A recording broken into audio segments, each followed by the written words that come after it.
de hoy tiene como título Obediencia activa igual a cristiano virtuoso. Obediencia activa igual a cristiano virtuoso. Esto de ser activo es algo que ahorita el mundo busca muchísimo, ¿no? Una persona activa es sumamente valorada, ¿no? Especialmente tanto en la vida como en el trabajo. Si tú eres activo, te tienen en alta estima. Y la verdad es que todos tratamos de ser activos, todos tratamos de tener un poco de eso, ¿no? Todos queremos participar en el trabajo, queremos ser reconocidos, queremos que sepan que hacemos bien el trabajo y que podemos ir más, que podemos dar ahí la milla extra. En la vida, pues no se diga, ¿no? Queremos estar constantemente activos en todo lo que tiene que ver con nuestra vida, pero cuando se trata de Dios o de las cosas de Dios, ahí cambia la cosa. Ahí el ser humano cambia y entonces ahí cuando se trata de Dios nos volvemos pasivos, nos volvemos incluso apáticos, tenemos un desinterés, una falta de emoción y decimos pues que lo haga Él, ¿verdad? Al fin que es todopoderoso, ¿no? Que Él lo haga, que Él sea el activo, pues Él es Dios, a mí que me ayude, que vea cómo estoy y que Él la haga, ¿no? Entonces esto es algo que contradice y que va incluso contra nuestra propia naturaleza, porque si viéramos en el trabajo, pues nuestro jefe, pues tiene, si lo vemos desde ese punto, tiene un poder y una posición más alta que la nuestra, en autoridad, en economía y en lo que tú quieras. ¿Y por qué no le decimos hazlo tú? Tú tienes más poder que yo. Porque ahí sí buscamos agradarle a Él. ¿Y por qué yo no me vuelvo pasivo y me echo a la misma concha con la cual me echo ante Dios, ¿no? Entonces, esto es importante. Y vamos a ver qué dice la Biblia acerca de que tú y yo seamos activos. ¿Qué es lo que nos dice la Biblia? Aquí en 2 de Pedro, en el capítulo 1, estamos en los versículos, hoy vamos a estudiar del 5 al 7. Y vamos a ver este pasaje de la Biblia, ¿qué es lo que nos dice? Dice así la segunda carta de Pedro, capítulo 1, versículos del 5 al 7. Ustedes también poniendo toda diligencia por esto mismo, añadan a su fe virtud, a la virtud conocimiento, al conocimiento dominio propio, al dominio propio paciencia, a la paciencia piedad, a la piedad afecto fraternal y al afecto fraternal amor. Esto es con lo que de verdad que nos vamos a entretener bastante. Y empieza con algo muy importante. Empieza diciendo ustedes también. Versículo 5 es con lo primerito a lo que nos manda es, ahora volteate tú. Porque antes ya te hablé lo que hizo Dios. Antes, Pedro ya nos dijo en los versículos 3 y 4 que Dios ya me dio todo lo necesario para la vida y para la piedad, que Dios está ahí y que por su gloria y excelencia me ha llamado, que no me va a hacer absolutamente falta nada para llevar esta vida piadosa. Entonces, Dios me está mostrando todo lo que Él ya hizo y entonces ahora me dice, momento, ahora te toca voltear a verte a ti. ¿Sí? Y es un llamado a una obediencia activa. Al dirigirse hacia nosotros, Dios nos está llamando a hacer algo nosotros, ¿va? Es muy importante que nosotros entendamos que la gracia que Dios nos da, que conlleva todo lo que ya leímos en los versículos 3 y 4, va ligada a nuestro trabajo y va a ser operativa dependiendo de mi actividad como cristiano dentro de ese trabajo. Esto es muy importante. La gracia de Dios no funciona como obra de magia, ¿eh? No es de que de pronto, ay Señor, sí, ya no pienso mal, sí, porque tú eres bueno y ya no. Ya no pienso mal porque me esfuerzo en llenar mi mente de la Biblia, porque me tomo el tiempo para venir y leer la Biblia, porque me doy tiempo para sentarme y orar. Y tú y yo no nada más tenemos problemas con pensar mal, ¿verdad? Hay un montón de problemas más, en donde tú y yo tenemos que ser activos, tenemos que despertar y activarnos en esto. ¿Y qué nos dice acerca de esto? Pues que Dios nos está echando una responsabilidad. Dios nos está dando la responsabilidad de obedecer o también de no obedecer, ¿eh? Porque aquí en la Biblia constantemente vemos instrucciones de Dios, mandamientos, imperativos. Pero como tal no es el imperativo de su voluntad soberana, como lo podemos ver en el mar, como lo podemos ver en el universo. Todo gira y todo se mueve y todo llega hasta donde Dios dijo. El mar le puso un límite y hasta ahí llega y de ahí nunca se va a salir. La tierra gira y siempre va a girar y nunca se va a detener. El universo está como está y siempre va a estar así y no va a cambiar. Porque Dios puso leyes soberanas sobre eso. Y es importante entender que la voluntad de Dios en la Biblia por lo menos se expresa de 7 formas diferentes. Y de las más comunes es la voluntad soberana y la voluntad de mandamiento. Porque la voluntad de mandamiento se puede romper, pero la voluntad soberana no se rompe. Dios me dice, no peques, y sí peco. ¿Es la voluntad de Dios que no pequemos? Claro que es la voluntad de Dios que no pequemos. Pero esa es tu responsabilidad y mi responsabilidad. En la parte del mandamiento de Dios, de su voluntad moral, de cómo tenemos que conducirnos, va a ser tu responsabilidad y la mía, pero no nos deja a nuestra suerte. Nos dio todo su divino poder para hacerlo. Entonces, ¿qué le vamos a decir a Dios? Es que no pude. O sea, ¿cómo? Si yo te di mi poder, ¿me dices que no pudiste? No, no quisiste hacerlo. No quisiste tomar los recursos.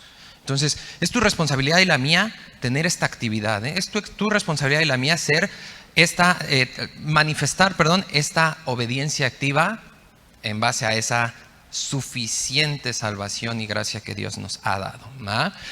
Y adelantito de ustedes también nos dice por eso mismo, y hace referencia a todo esto que te estoy platicando.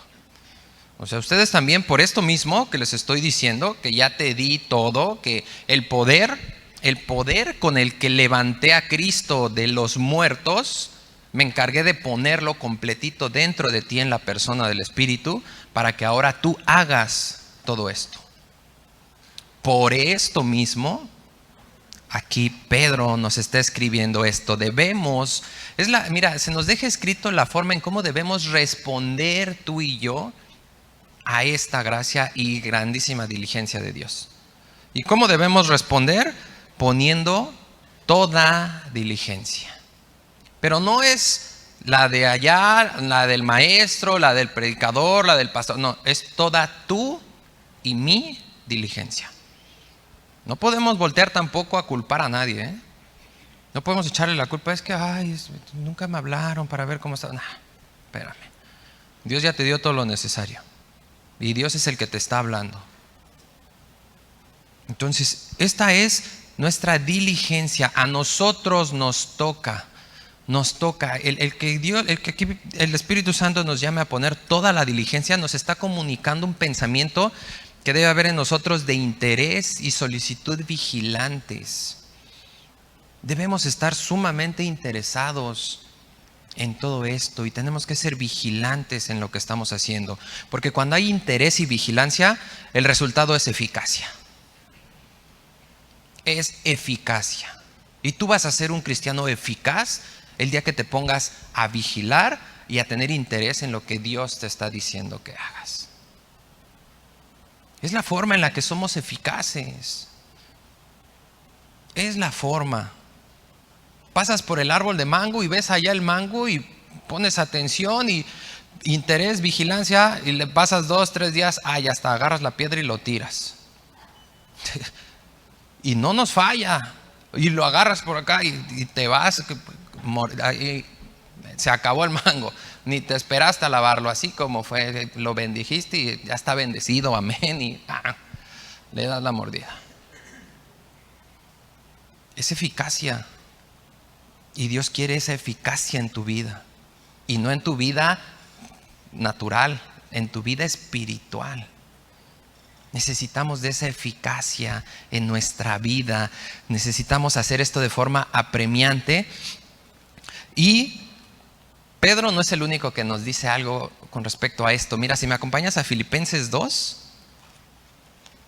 Pablo también nos deja escrito algo sumamente relacionado con esto, ¿sí? En lo que tú lo encuentras, acuérdate que uno de los intereses de Pedro en son tres. Nos llama al conocimiento de Dios, va a enfrentar a los falsos maestros y falsas enseñanzas y nos va a hablar de la seguridad de la venida de Cristo. Entonces, dentro de este primer tema que está hablando del conocimiento de Dios, ya está enfrentando a los falsos con todo, ¿vale? Y el que nos llame a poner diligencia al Señor, no es que tú y yo vayamos a vivir como juniors, ¿eh? Y de una vez está tirando todas esas enseñanzas de la prosperidad. O sea, Dios no te está llamando a que, yo soy Dios, tú eres mi hijo, y como mi padre me ama, pues aquí va a estar el junior sentado a que venga papi y que le dé todo lo que necesita. Pues soy hijo de Dios, ¿no? O sea, Cristo, a mí no me importa que Cristo no haya tenido una almohada donde acostarse. Yo no sé la situación de Cristo, pero yo soy hijo de Dios. Y entonces, ¿cómo yo no voy a tener lo que yo quiero? Espérame, ¿en qué posición nos estamos poniendo? ¿En qué posición nos estamos poniendo como hijos? Es una mentira que tú creas que porque soy hijo de Dios voy a recibir todo como hijo de Dios. No, no es ahí. Porque eres hijo de Dios vas a recibir el mismo sufrimiento que sufrió Cristo. ¿A eso le dices amén? A eso sí nos cuesta decir amén, ¿verdad? Pero es la mejor forma, que tú seas formado a la imagen de Cristo, que tú tengas el sufrimiento y el padecimiento de Cristo, te está confirmando a quién le perteneces. No perteneces al mundo, le perteneces al dueño del mundo. Pero no, yo quiero del mundo. Yo no quiero todavía de allá. Yo todavía tengo anhelos acá, Señor. Y primero déjame arreglar acá para luego venir contigo y ya ver tú qué quieres, ¿no? Ya poner mi diligencia. No, primero aquí. Espérame, esto es pasajero y se va a acabar. Hay dos cosas que solamente nos vamos a llevar. Dos cosas. Si eres salvo, tu cuerpo. Y la otra cosa que te vas a llevar es la enseñanza que hayas tenido aquí en la tierra. ¿Y qué crees de eso? Vas a dar cuentas. ¿Qué te sabes de la Biblia? ¿Juan 3:16? Perfecto. ¿Cuánto aplicaste de Juan 3:16? ¿Te sabes más? Ok. ¿Cuánto aplicaste de eso que te sabes? El conocimiento de Dios, hermanos, no es venir, sentarme y llenarme de la Biblia y acabarme la Biblia.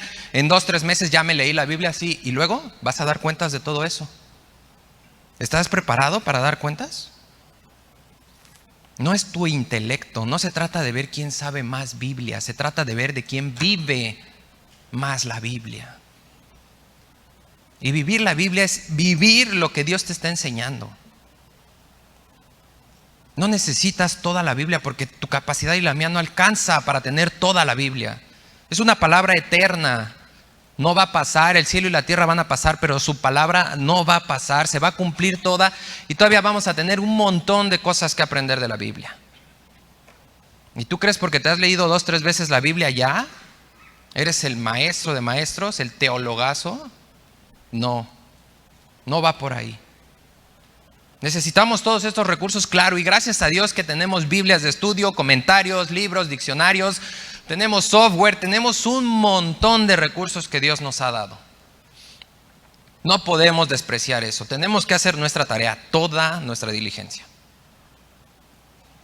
Pero no podemos basar mi crecimiento espiritual, mi madurez espiritual, porque yo leo más que tú. No. El crecimiento y la madurez espiritual se mide por tu capacidad de reflejar el amor que Dios tiene por ti. ¿Cuánto reflejas ese amor? En la medida que reflejas ese amor, esa es la medida de tu crecimiento espiritual. Esto es lo que necesitamos. Y Filipenses 2:12, fíjate lo que nos dice Pablo acerca de esto. Del 12 al 13. Por tanto, amados míos, como siempre han sido obedientes, no como en mi presencia solamente, sino mucho más ahora en mi ausencia, ocúpense en su salvación con temor y temblor. Versículo 13, porque Dios es el que en ustedes produce así el querer como el hacer por tu lindo rostro. No, por su buena voluntad. Por su buena voluntad. Esto es muy, muy importante. Cuando Pablo nos dice por tanto, nos tenemos que agarrar el comentario que está atrás, todo el contexto que viene atrás. Y nos está hablando del supremo ejemplo de obediencia de Cristo. Y con ese supremo ejemplo de la obediencia de Cristo, sobre esa base nos pone la obediencia. O sea, tú no puedes irte más abajo de eso, ¿eh? Cristo se despojó de ser igual que Dios. Cristo se despojó de vivir en el cielo. Cristo se despojó de ser parte de la Trinidad. En la cruz fue separado del Padre. ¿Puedes entender eso? ¿Puedes entender una unidad eterna, perfecta, en armonía, que no necesita absolutamente nada? Tuvo que separarse en el momento de la cruz por ti y por mí. ¿Y por qué tú no puedes separarte del celular? ¿Por qué no puedes separarte del dinero, del placer, todo tipo de placer? Sexo, comida, chisme, es placer lo que te da. A la carne eso le gusta. Otra vez, igual yo por arriba de Jesús. Sí, Cristo que se despoje de todo, pero yo. Es un llamado de suma importancia que se nos hace aquí. Se nos llama a obedecer, a tener esa obediencia. Y Pablo dice claramente, no porque yo esté presente, no porque haya un pastor, no porque esté La Paz cuidándonos, no porque esté quien quieras tú que esté, ningún ser humano tiene que ser tu motivo de obediencia. Tu motivo de obediencia tiene que ser Dios, porque Él te va a dar el querer como el hacer. Y tu fe debe estar en eso, que tú puedes ser obediente con toda tu diligencia, porque Dios va a producir eso en ti. Y no nada más lo va a producir, Él se va a encargar de que lo hagas. A ti te toca creer. Te toca poner esa diligencia en creer, en tener ese interés en obedecer y en que Dios me está diciendo, yo te voy a dar y yo lo voy a hacer. Ok, me pongo vigilante y lo hago. Esto es lo que nos quiere hablar el Señor. A esto nos está llamando. No a las falsas enseñanzas y filosofías. Dios no te está llamando a que declares. Declaro que voy a ser delgado. Ay, por favor, no, espérame. Dios no te está llamando a declarar. Dios te está llamando a actuar. Necesitamos actuar. ¿Cuántas veces hasta en los anuncios nos exhorta Dios, nos llama la atención, nos jala la oreja? ¿Y cuántas veces has actuado? ¿Cuántas veces has llegado y has dicho, Señor, sí es cierto? ¿Cuántas veces has puesto en interés y vigilancia en lo que dicen nuestras hermanas aquí en los anuncios? En lo que dice al final nuestros hermanos en la alabanza, en lo que te habla el Señor en prédicas, en estudios, incluso a través de gente que ni siquiera tiene nada que ver con Dios, pero Dios se encarga de que te llegue el mensaje. Y no lo hacemos, no somos diligentes, no ponemos nada de diligencia. La diligencia hace referencia a un celo. Pero un celo correcto, no un celo de inseguridad que me lleva a hacer locuras, no, un celo de cuidado y amor y protección a lo que Dios me está dando. Un entusiasmo por hacer eso. Debes sentirte emocionado, no te emociones. La emoción, esto es importante, la emoción no es mala. Dios la creó, por eso la tenemos. La emoción es un sistema que tú y yo tenemos en la perfección de la creación de Dios en nuestro cuerpo, que gobernada por el Espíritu nos ayuda a identificar problemas reales que tenemos y nos va a llevar siempre al lugar correcto que es Dios, para que siga siendo gobernada y para que Dios siga tratando con eso que nuestra emoción nos está mostrando. ¿Tienes miedo? Qué bueno que tienes miedo. Vengo al lugar donde no hay miedo. Pero sí hay un temor. Señor, yo aquí estoy, tu palabra dice que nada me va a separar de tu mano, yo confío más en esto que en aquello. Entonces Yo quiero que tu espíritu regule ese miedo y mejor me mantenga en la confianza en ti. Que mi ira no me lleve a pecar, Señor. Que si me voy a enojar, pues todos nos enojamos. Pero que no dé pie a Satanás mi enojo. Esto es importante. Nuestras emociones son buenas cuando son gobernadas por Dios. Es un apremio que debemos tener nosotros. Y sabes que esto es urgente. Y este pasaje, aquí derriba Pedro otra enseñanza, que es que la salvación se pierde. Es uno de los pasajes que más ocupan para decir que la salvación se pierde, porque ahí en el versículo 12 dice: ocúpense de su salvación con temor y temblor. O sea, ten miedo de que si no te ocupas la vas a perder. Esto es una mentira. Esto es una mentira. Mira, Primera de Pedro, acompáñame, Primera de Pedro 1, del 3 al 5. Y vamos a ver lo que dice Pedro de esto. Primera de Pedro 1, del 3 al 5. Bendito el Dios y Padre de nuestro Señor Jesucristo, que según su grande misericordia nos hizo renacer para una esperanza viva por la resurrección de Jesucristo de los muertos, para una herencia incorruptible, incontaminada e inmarcesible, reservada en los cielos para ustedes, que son guardados por el poder de Dios mediante la fe. ¿Para qué? Para alcanzar la salvación que está preparada para ser manifestada en el tiempo postrero. La salvación, ¿qué es la salvación? ¿Qué es en tu mente la salvación que te puede llevar a pensar que la puedes perder? ¿Hacia dónde estás llevando esa enseñanza de la Biblia?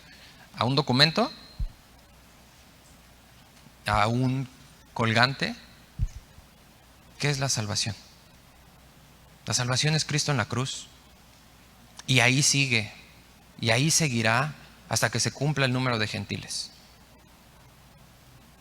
Y aquí dice que somos guardados por el poder de Dios para una herencia que, de acuerdo a esos tres términos, es una herencia que nunca se va a perder. Y entonces, ¿cómo Dios nos puede dar una herencia que nunca se va a perder si mi salvación sí se va a perder? Si nos vamos más específicos a Romanos 8:30, dice claramente que a los que predestinó, ¿qué? También los llamó. Y a los que llamó, los justificó. Y a los que los justificó, también los glorificó. Aún la glorificación ya está hecha en la mente de Dios. Dios no se equivoca, Dios hace todo perfecto. Y si la salvación se perdiera, el sacrificio de Cristo en la cruz sería imperfecto.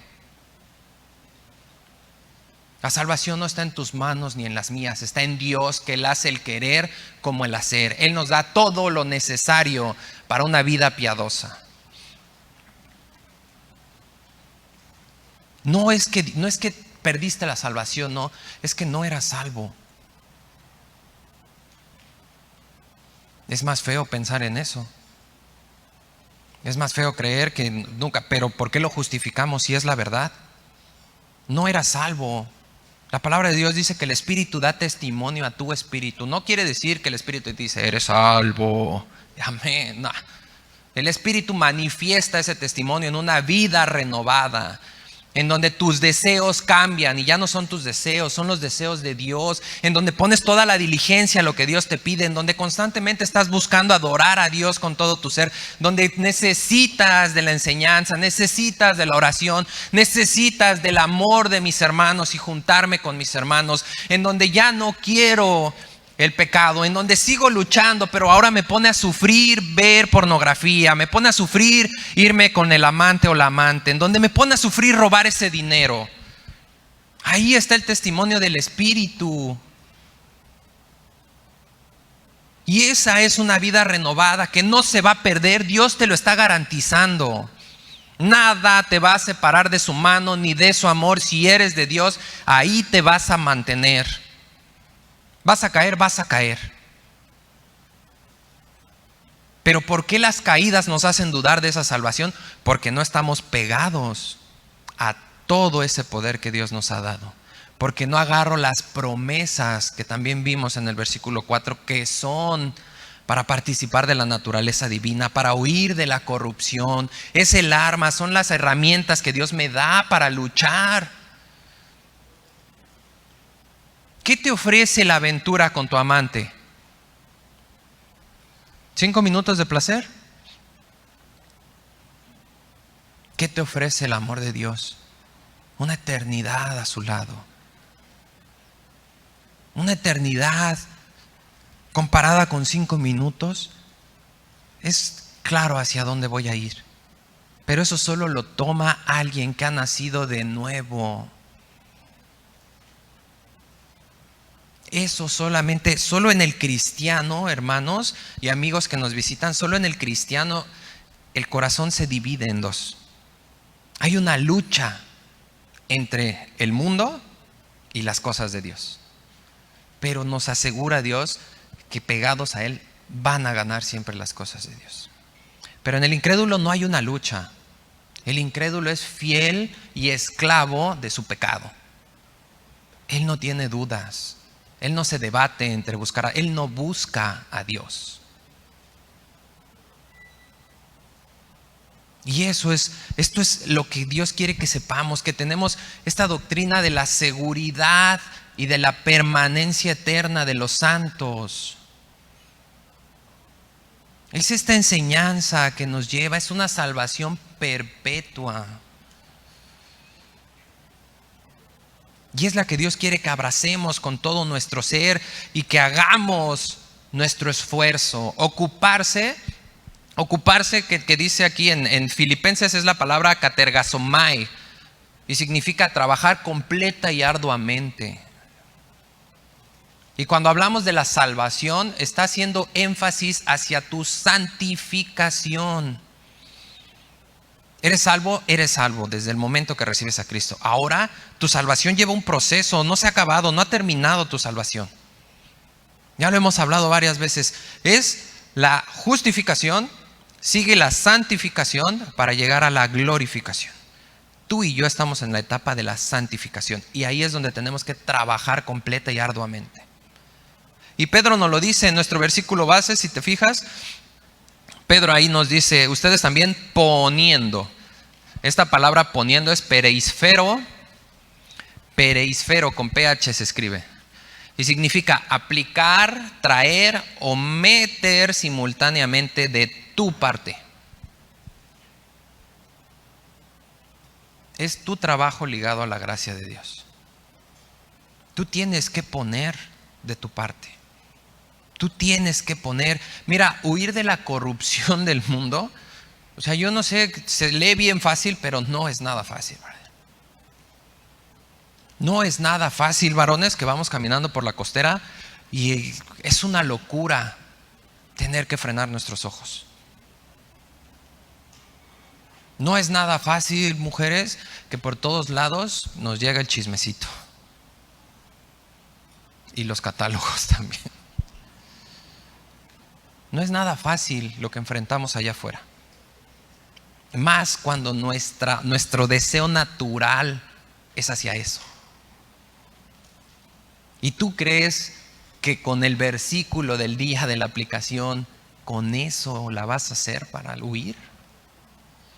Requieres de toda tu diligencia, de todo tu esfuerzo para hacer esto. Necesitamos de todo nuestro esfuerzo para poder cumplir con esto. Es un llamado que Pedro nos hace a recurrir a todas y cada una de nuestras facultades. Pero como cristianos nuestras facultades no son las antiguas facultades. Vamos a 2 de Corintios 5:17 y fíjate cuáles son ahora nuestras facultades. 2 de Corintios 5:17. De modo que si alguno está en Cristo, nueva criatura es, las cosas viejas pasaron, he aquí todas son hechas como nuevas. Tienes facultades completamente regeneradas. Y eso de que, pues es que así soy yo. No, es que yo creo que esto nunca se me va a quitar, porque así también son mis... Eso es una mentira. Es una mentira y es una oposición directa a lo que Dios te está diciendo que ya hizo. Romanos 8 también nos lo deja bien claro. Ninguna condenación hay para los que están en Cristo Jesús, ¿verdad? Y si ninguna condenación ¿hay un condenado? Tampoco. Si no hay condenación, tampoco hay a quien condenar. Tanto la condenación fue pagada en la cruz, como el condenado fue clavado en la cruz. Ya no hay de que así soy yo de impulsivo y yo grito. No, eso no es cierto. Es mentira lo que está entrando a tu mente. No estás escuchando la voz de Dios que te dice que eres nueva criatura. Tienes la facultad dada por Dios regenerada. Eres una nueva creación. Y puedes luchar contra eso. ¿Es fácil? No, no es fácil. No es fácil. Pero no es fácil por una razón. Cristo dijo: vengan a mí los que están cansados y cargados, que yo los haré descansar. Y mi yugo es ¿cómo? Fácil. Y mi carga es ligera. ¿Por qué es fácil y ligera? Porque vengo a Cristo. Pero el día que yo peleo en mis fuerzas, lo único que hago en mis fuerzas es echarle ganas, sí, pero para hacer las cosas mal. Para eso yo, Carlos, en mis fuerzas le puedo echar ganas. Para hacer las cosas mal, para tratar mal a mi familia, para cometer errores, para pecar, para tomar malas decisiones, para regresar a ese muerto que era. Pero cuando vengo a Cristo, las cosas cambian. Ya esto nos está llamando a venir a estas facultades regeneradas.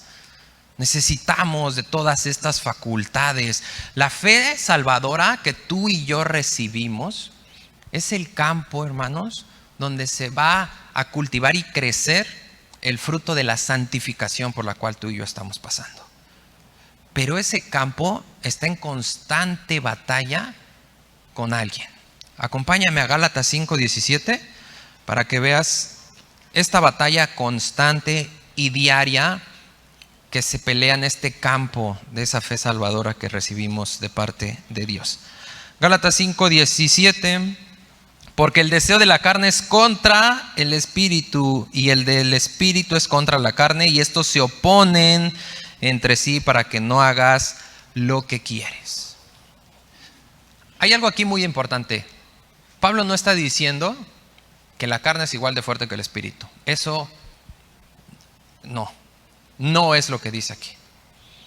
Si leemos el versículo 16, vamos a ver por qué la carne puede ponerse contra el espíritu. Dice versículo 16: digo pues, anden en el espíritu y no satisfagan los deseos de la carne. La carne se opone contra el espíritu porque tú decides satisfacer los deseos de tu carne. Porque tú le das el primer lugar a tu carne. Tú tomaste la responsabilidad que Dios te dio de no obedecer. Tú dijiste: no, a mí me gusta más esto, Señor. Y tú y tu espíritu, espérenme tantito. La carne puede oponerse al espíritu por tu decisión y la mía. Es por eso que se puede oponer. Y es por eso que Pedro nos llama a esto, al conocimiento de todo esto. Necesitamos nosotros entender que nuestros deseos, número uno, nos van a mostrar quién nos está gobernando. Y no porque los deseos sean malos. Los deseos no son malos.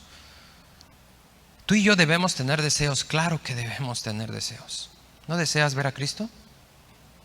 ¿Está mal ese deseo? ¿Te emociona ese deseo? Si no te emociona ver a Cristo, tenemos problemas. Si no te emociona tener un carro, ¿está mal desear tener un carro y emocionarse con desear tener un carro? Claro que no. El problema es cuando mis deseos se salen de control porque le di a mi carne. El problema es cuando no estoy contento porque no tengo el carro que deseo. Ese es el problema. Entonces los deseos no son malos, pero sí nos permiten ver cuando se cumplen quién nos está gobernando.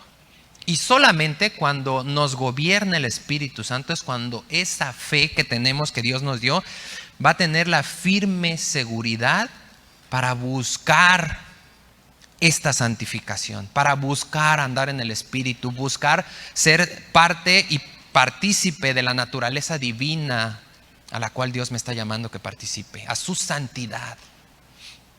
Sé santo, ¿por qué? Yo soy santo. Y yo soy santo y habito en ti. Y entonces puedes ser santo porque ya te di todo para que seas santo. Pero si tu fe no está gobernada y llenada por tu espíritu, nunca vas a poder. La carne nunca te va a dejar. La carne no quiere eso. La carne no quiere tu diligencia. No quiere que pongas de eso para Dios.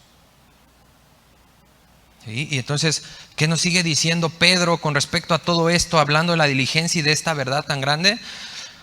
Pedro nos dice, ya que pusiste toda tu diligencia y por todo esto mismo, añade. Dice aquí, añade. Esta palabra añade en el griego es epijorogeo. Se escribe con epichorogeo, con G y con CH. Significa suministrar plena y abundantemente, y también significa unir. Esta palabra sale de una palabra, jorogues, que es el director de las antiguas orquestas en la época del contexto que estamos hablando, ¿sí? Del primer siglo. Y el director de esas orquestas, él, de su propia lana, se encargaba de darles todo lo necesario, de costear todo para montar obras para sus fiestas religiosas. Y mira, eran un montón de obras y eventos musicales que se aventaban. Y el director de esta obra era el que pagaba todo. Y el prefijo epi significa que eso es de una forma más intensiva. Y ahora te puedes estar preguntando, bueno, pues no, ¿que había suficiencia en Dios? Porque ahora me pide que yo le eche. Aquí hay algo muy importante. Claro que hay suficiencia en Dios. Y cuando Dios te dice añade, no te está diciendo saca de tus recursos para darme, porque de ti, de mí no hay nada que podamos sacar para darle a Dios. Dios nos dice, acuérdate de lo que te di. Y te di todo. Y de eso todo, agárralo y añádelo en abundancia a tu vida. De eso que yo te estoy proporcionando y proveyendo, tómalo y empieza a agregarlo diariamente a tu conducta. Tómalo y agrégalo a todos tus pensamientos y deseos. Es como si estuvieras cocinando algo. Hermano, tú no vas a cocinar con algo que no tienes de entrada. Tú no puedes sentarte a hacer lasaña si no tienes ni estufa. O sea, de entrada, necesitamos los recursos para cocinar algo. ¿Y qué vas a cocinar? Un pastel de chocolate. Ok, ¿qué necesitas? Pues chocolate, ¿no? Y si te gusta el chocolate, pues bastante chocolate. Y si tienes los recursos para bastante chocolate, pues va a salir bien atiborrado de chocolate tu pastel. Porque es tu gusto. Porque tienes todo lo necesario para llenar ese pastel de chocolate. Okay. Ahora, tienes todo el poder de Dios dentro de ti, para de ese poder que no te pertenece, que Dios te lo ha dado, de ahí agarres y compres, y pongas, y des, y añadas a tu vida piedad. Que añadas todo lo que Dios te está pidiendo que hagas, que suministres, que ejercites todo esto para tu vida. Estamos hablando de matemáticas cristianas, es una suma espiritual lo que Dios nos está pidiendo. Súmale todo de todo lo que te estoy dando, súmalo y en abundancia a tu vida. Dios es infinito. ¿Estamos de acuerdo en eso? Es uno de sus atributos, es eterno, es infinito, no tiene límite. Y si es infinito, todo lo que sale de Dios es igual de infinito y sin límite. Y los recursos que te ha dado Dios, así son. Entonces,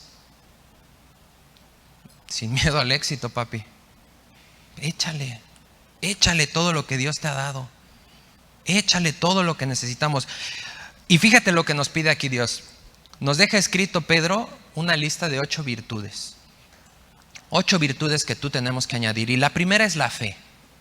Versículo 6, perdón. No es cierto, ahí en el mismo 5. A tu fe, añade a tu fe, ahí está, en primer lugar la fe, porque es con lo que arranca todo cristiano. Tú no puedes echarle algo más si no tienes fe. La palabra de Dios dice claramente en Hebreos 11:6 que sin fe es imposible agradar a Dios. Y si es imposible agradar a Dios, obviamente es imposible que recibas todo lo que Dios da para la vida y la piedad. Sin fe es imposible, tú no puedes tener esto. Entonces tienes que tener este arranque, tienes que recibir a Cristo para poder llevar una vida que va a ser correcta y agradable, no nada más a Dios, a ti, amigo que me visitas, amigo que estás ahí a través de las redes sociales y no has recibido a Cristo. Esto es una verdad que necesitas en tu vida. Sin fe estamos lejos de Dios, somos enemigos de Dios. Por más que tú le quieras hablar y pedir y decirle Diosito con todo tu corazón, no te va a escuchar, porque sin fe es imposible agradar a Dios. Tú estás buscando a alguien que te haga un favor, no estás buscando al Dios creador de los cielos y de la tierra. Entonces necesitamos la fe. Pero esta lista, hermanos, esto es importante, esta lista no es una secuencia o un orden de nuestras etapas y fases de nuestra vida. No es que, pues hoy vengo y agarro la fe y me la llevo y ahí luego paso por lo que sigue. No. Esto lo tenemos que aplicar y añadir todo al mismo tiempo. Todo se tiene que aplicar al mismo tiempo, ¿sí? ¿Y qué es lo que nos pide que agreguemos? A la fe, añádele virtud. Esa palabra en griego es arete y significa excelencia moral. A tu fe, agrégale excelencia moral. Y empiézale por tus pensamientos, que ahí es donde tenemos la raíz de todo lo que manifestamos. Tus pensamientos moralmente, ¿cómo están? Ahí es donde tenemos que empezar a agregar este arete, esta excelencia moral. Y en esta época se percibía esta palabra como una capacidad divinamente concedida, y es la virtud que llevaba a las personas a una conducta moralmente digna. Así se consideraba, no en cristianos, en general, en el contexto griego. Los griegos consideraban esta palabra arete como eso. Aquella persona que podía ir moralmente de forma digna. Y tú y yo estamos llamados a comportarnos de una forma digna. Efesios 4:1. Efesios 4:1 nos lo dice Pablo claramente. Yo pues, preso en el Señor, les ruego que anden como es digno de la vocación con que fueron llamados. Necesitamos de esta conducta y excelencia moral en tu vida y en la mía. Y no es nada más cuando paso esa puerta y entro aquí. No es nada más cuando me encuentro un hermanito y por ahí tiro el cigarro. Es todos los días de tu vida, porque aquí nosotros no somos los que te vemos. El que constantemente te está viendo y a donde quieras tú ir lo vas a encontrar es a Dios. Y esta excelencia moral es la que Dios está buscando de ti. Y es la que te dice añade. Añade esa excelencia moral. Es la excelencia con la cual Cristo vivió y con la cual te está bautizando. Te está identificando Dios también en esa excelencia moral. Tienes la capacidad de hacerlo, dada por Dios. La cosa es que dispongamos nuestro corazón para luchar y hacerlo, para poder tener esta salvación que corresponda al llamado eficaz que Dios nos ha hecho como cristianos. ¿Sí? Y además a esa excelencia moral nos pide que agreguemos conocimiento.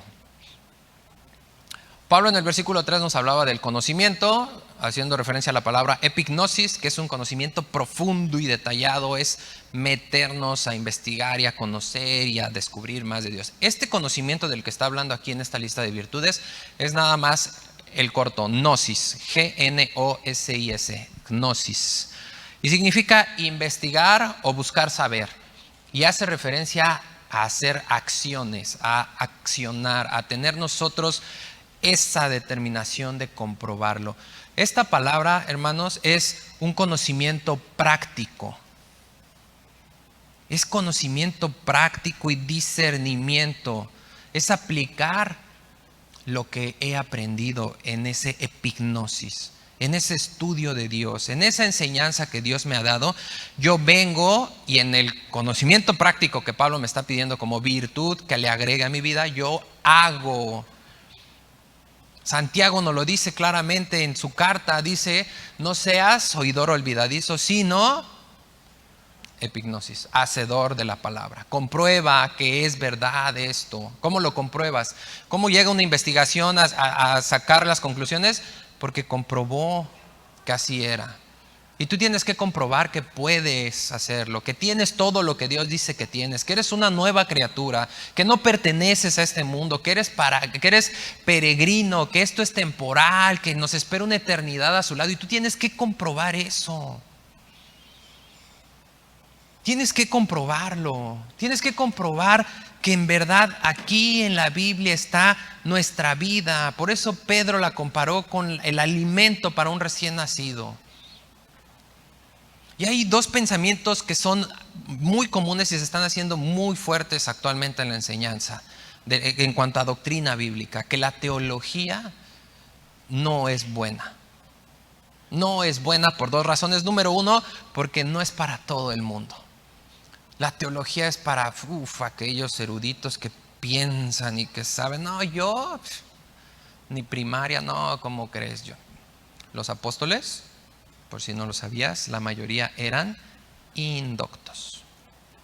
Ni leer ni escribir. No es por ti, es por Dios. No necesitas, Dios no te trajo aquí, ni Dios está buscando doctorados, ni maestrías, ni al más inteligente, porque de los más inteligentes se han volteado contra Dios. Dios busca un corazón dispuesto a comprobar que esto es verdad y a tener esta obediencia activa. Y el otro pensamiento es que es poco relevante en cuanto a nuestra vida práctica. ¿Para qué me sirven tantas terminologías? ¿Y para qué me sirve tanto contexto? No, eso no me sirve de nada. No, sí te sirve de muchísimo. No puedes aplicar toda esta verdad si no te metes primero a conocer correctamente para entonces comprobar de la forma correcta. Si tú lees superficialmente, Fabián hace rato no lo leía, ¿no? Gran ganancia, la piedad con contentamiento. Amén, yo quiero ganancia. Y tu mente se queda en la ganancia y no en que el objetivo es la piedad y el contentamiento. Es más ganancia que el oro, que la plata y que cualquier cosa que te pueda ofrecer el mundo, que tú vivas piadosamente y además estés contento con esa vida piadosa que puedes llevar. Esa es la ganancia, que eres hijo de Dios porque manifiestas esas dos cosas.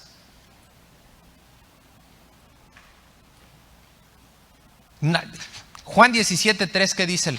Es claro lo que dice. Esta es la vida eterna, que te conozcan a ti. Que conozcas a Dios. ¿Qué es la teología? Conocer a Dios. La teología no puede estar basada, tu teología y la mía no puede estar basada en experiencias de vida. Tu teología tiene que estar basada en lo que dice la Biblia, la revelación de Dios a mi vida. Esto es lo que necesitamos. Y si crees que la teología es para todos, lo que estamos haciendo es teología. Cuando tú vienes y abres cualquier versículo, es teología. Solo dispón tu corazón para recibirlo. Y a ese conocimiento dice aquí la palabra de Dios que tenemos que agregarle dominio propio.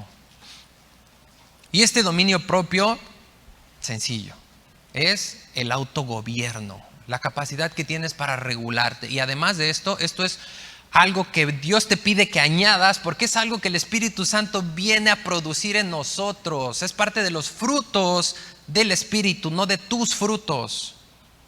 ¿Qué tienes que hacer tú? Llenura del Espíritu. Y esto no significa que el Espíritu viene por diferentes cantidades a todos, no. Cuando Dios nos dice, hablando específicamente de ese versículo de la llenura del Espíritu, primero nos dice, no te embriagues con vino. No te llenes de vino, sino llénate del Espíritu. No dejes que te controle y te gobierne el vino, sino que te controle y te gobierne el Espíritu. De eso habla la llenura. De que el Espíritu Santo tenga el control de ti para que produzca esos frutos en ti. Y necesitamos dominio propio. Necesitamos también paciencia. Dice ahí que agreguemos paciencia. Añádele paciencia, jupomone, perseverancia, permanecer debajo, no importa cuál sea la situación. Pero no es nada más permanecer y ay, sí, no, es permanecer con contentamiento y sin amargura. Es entender que Dios dice sométete a tus autoridades y que si la paz te dice haz esto, lo haces. Pero no lo haces porque, ay, no, pues es que no me gusta, pero Dios dice que lo haga y pues lo voy a hacer. No, porque eso no cuenta, eso no es jupomone, eso no es lo que Dios quiere de ti. No es la obediencia activa que Dios está buscando de ti. Entender que lo que te dicen es bueno porque Dios así lo estableció. Y creer con todo tu corazón que es bueno aunque no te guste. Y a esto, ¿qué tenemos que agregarle? Piedad. Eusebia se escribe. Necesitamos piedad. ¿Y qué es la piedad? Poder vivir devotamente para Dios. Esa es la piedad. Poder vivir devotamente, tener una adoración auténtica para poder honrar a Dios como Él debe ser honrado. Tener la actitud correcta hacia Dios. Y cuando hay piedad, ya no solamente estoy yendo de forma de forma vertical con mi actitud correcta, sino también empiezo a ir de forma horizontal hacia mi prójimo. Esa piedad es la que me lleva a no mentir. Porque una de las cosas más graves que podemos hacer, hermanos, es mentir para ocultar otro pecado.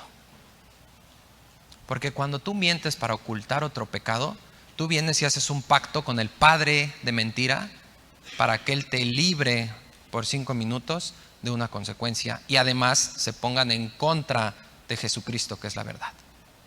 Eso es lo que haces cuando con una mentira quieres cubrir un pecado. La piedad te lleva a aceptar y decir la verdad acerca de ese pecado, sin importar la consecuencia. Porque sabes que es verdad y porque sabes que es mejor esa consecuencia, porque esa consecuencia va a tratar con tu pecado. Estamos terminando esto y a la piedad nos pide que le agreguemos afecto fraternal. Ya vimos que ya empezamos de lo vertical a descender a lo horizontal, y el afecto fraternal, hermanos, lo conocemos como amor familiar, pero específicamente Pablo está hablando del amor entre hermanos. Acuérdate que esta carta va dirigida a los problemas internos de la iglesia. Está hablando dentro de la iglesia. Y toda esta lista de virtudes, hermanos, donde se tiene que manifestar primero es aquí entre la iglesia.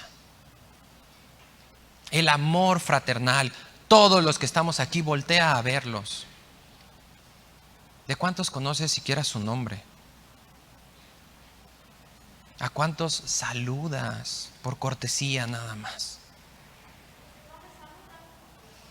¿A cuántos? No hay. Y vamos para una eternidad al lado de ellos. Necesitamos manifestar este amor, es la disposición. Cuando yo me dispongo a Dios, lo repito, voy acá y cumplo el gran mandamiento. Ama a Dios con todo tu corazón y en consecuencia ama al prójimo como a ti mismo. Y lo último que tenemos que agregar, hermanos, para terminar ya esta lista, es la cereza del pastel. Tú puedes tener todo lo demás, pero si no tienes esto que es amor, agape, de nada te va a servir. Primera de Corintios 13 del 1 al 3 es claro lo que hace la falta de amor. No importa cuán buenas sean tus obras, no importa cuán espectaculares sean. Si tú no tienes amor, de nada te sirve cualquier cosa que intentes hacer. Y es a lo que Dios nos está llamando, hermanos, a manifestar estas virtudes, porque son en verdad necesarias. Estamos pasando por momentos sumamente difíciles y duros para la fe cristiana, porque la apostasía se vive desde hace mucho, no es algo que puedas estar esperando. Nuestra insensibilidad está presente, es tanta que constantemente se nos está pidiendo que evangelicemos, cuando deberían salir naturalmente de nosotros, compartir esto que es vida. Y Jesús hizo una pregunta: cuando venga el Hijo del Hombre, ¿hallará fe en la tierra? Cuando venga Cristo va a ser como en los tiempos de Noé, no porque vaya a haber un diluvio, sino porque de toda la humanidad existente en ese momento, solo 8 tuvieron fe. Dios nos dio todo, hermanos, para terminar la meta y alcanzar el premio de ese supremo llamamiento. Entonces, apliquemos toda nuestra diligencia a lo que Dios nos está hablando. Vamos a orar. Dios bendito, te damos muchas gracias, Señor. Gracias porque son palabras de vida eterna, Señor. Son palabras que sacuden, que nos mueven, nos tocan fibras sensibles, nos incomodan, pero son verdaderas y son para nuestro bien. Y te damos muchas gracias, Señor. Te pedimos que sigas obrando en nosotros, que tu bendito Espíritu Santo siga haciendo su obra en todos y cada uno de nosotros, Padre. Que tu bendito Espíritu nos siga ayudando a entender la Biblia, Señor. Que nos siga dando esa convicción de esa verdad y que nos lleve a aplicar esa verdad, Señor. Que tu Espíritu Santo siga obrando con tu palabra y a través de tu palabra, pues tus planes son de bien, Señor. Ayúdanos a creerlos así, ayúdanos a no llevar nuestra vida por experiencias, sino por fe verdadera, Señor. No por fe arrebatada, que caiga en imprudencias, sino por una fe verdadera que pueda soportar y aceptar, pero no solo eso, sino mirar hacia adelante y seguir hacia adelante, Señor, a esas promesas que nos has dado, tomarlas fuertemente, abrazarnos y agarrarnos de ti con todo nuestro ser y usar todas estas armas poderosas en ti para destruir toda fortaleza, Señor, levantarnos y caminar para tu gloria, andar gobernados por tu Espíritu y darte a conocer, Padre. Sigue haciendo tu obra en nosotros, ayúdanos, abre nuestra boca, llévanos a hablar, a cumplir con el propósito que tienes para nosotros, que es ser moldeados a la imagen de tu Hijo. Sigue obrando en tu iglesia, Señor, y ayúdanos a dar a conocer tu nombre cada vez más. Y si tú no conocías a Cristo y hoy quieres venir a tener esta capacidad dada por Dios para poder tener una vida realmente agradable a Dios y tener esta oportunidad de estar eternamente con Dios, dile así en tu corazón: Señor, yo no sabía que mi vida era de tan mala calidad. Yo no sabía, Señor, que yo estaba muerto, que estaba establecido como tu enemigo, y hoy te pido perdón. Te ruego que me perdones, te suplico que hagas tu obra en mi corazón, que lo cambies, que quites esta dureza y que me hagas sensible a tu palabra, que tu Espíritu me siga convenciendo de pecado. Y hoy te recibo como mi Salvador, yo te recibo, acepto a Cristo como mi Señor y mi Salvador. Creo que Él murió en esa cruz, que fue sepultado y al tercer día se levantó de los muertos para unirme en eso a mí también y poder estar escrito en el libro de la vida. Te recibo pues como mi Señor y Salvador en el nombre de Jesús. Amén. Amén. Gracias a Dios.